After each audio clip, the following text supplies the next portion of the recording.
Hey, hello everyone, and welcome back to FunMathology. Now, today's topic is equivalent fractions.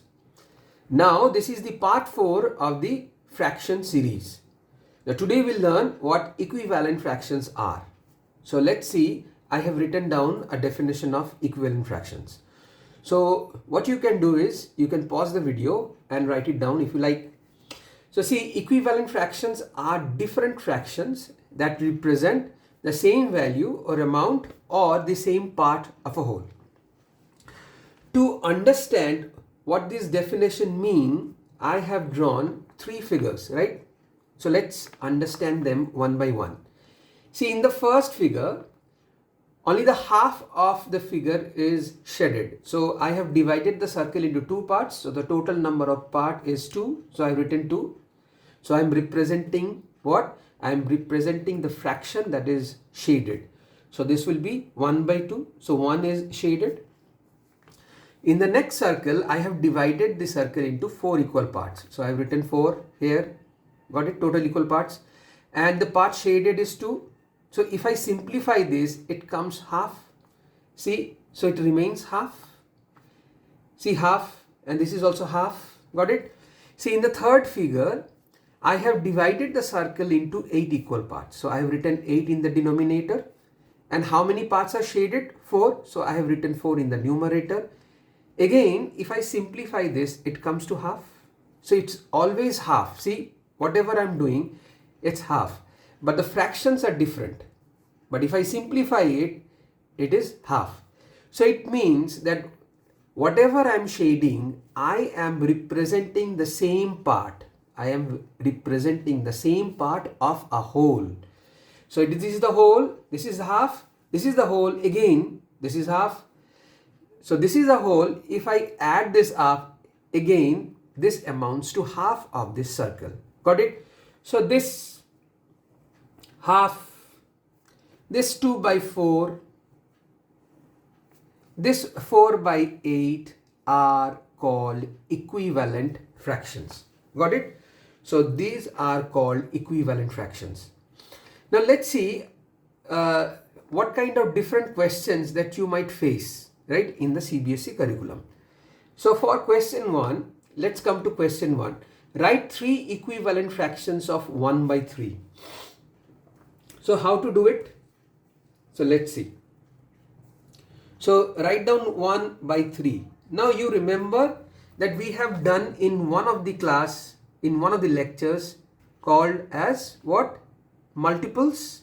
Multiples are nothing but what? Like for example, multiples of 3 are nothing but the table of the number itself. Like 3 1s are 3 2s are 3 3s are 3 4s and so on. It's a kind of a similar thing but little different. Let's see. So write 3 equivalent fractions of 1 by 3. So what you need to do? So you need to see multiply by 2 in the numerator, and in the denominator you need to multiply it by 2. So it comes to, see, 2 1s are 2 in the numerator and in the denominator 2 by 6. Got it? So let's see 1 by 3. So after 2 comes 3. So let's multiply the numerator and denominator with 3. So this comes 3 by 9. So let's see 1 by 3. So after 2, 3, then comes 4. So we'll multiply the numerator with 4 and the denominator with 12. And we can continue. But we have been asked to find out the 3 equivalent fractions. So we'll start with 2, then 3, then 4. So now we have what? 2 by 6, 3 by 9 and 4 by 12.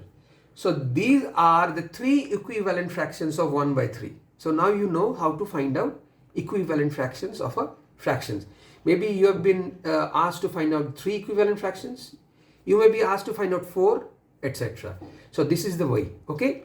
Now you may be asked to find out, for example, you have been given 2 fractions. So you have been asked, are these equivalent fractions? So what you need to do? Very simple. See, you need to cross multiply it, right? So write down this. So we'll take the cross product of the two fractions. So this one should be multiplied with this one, and this one should be multiplied with this one. Let's see. If I multiplied 3 with 25, the result is 75. If I multiply 5 by 15, the result is again 75. So the products are same. As the products are same, hence we can say that 3 by 5 and 15 by 25 are equivalent fractions. If they are not same, they are not equivalent fractions. Got it, students? See, let's come to the last question. So you might be getting a question such as this, like 2 by 6 is equal to dash by 24. Got it? So to resolve this, that what comes in this box, to resolve this, it's very simple method. Try to find out what should be multiplied with 6 to get 24. So if I multiply by 4, I get 24. So I need to multiply the numerator with 4. So I'll get 8 here. Got it? So very simple. So this is in a nutshell all about equivalent fractions. Got it? So in the next class, we'll come with simplification of fractions. So thanks for watching, students. So we'll soon meet. Bye bye.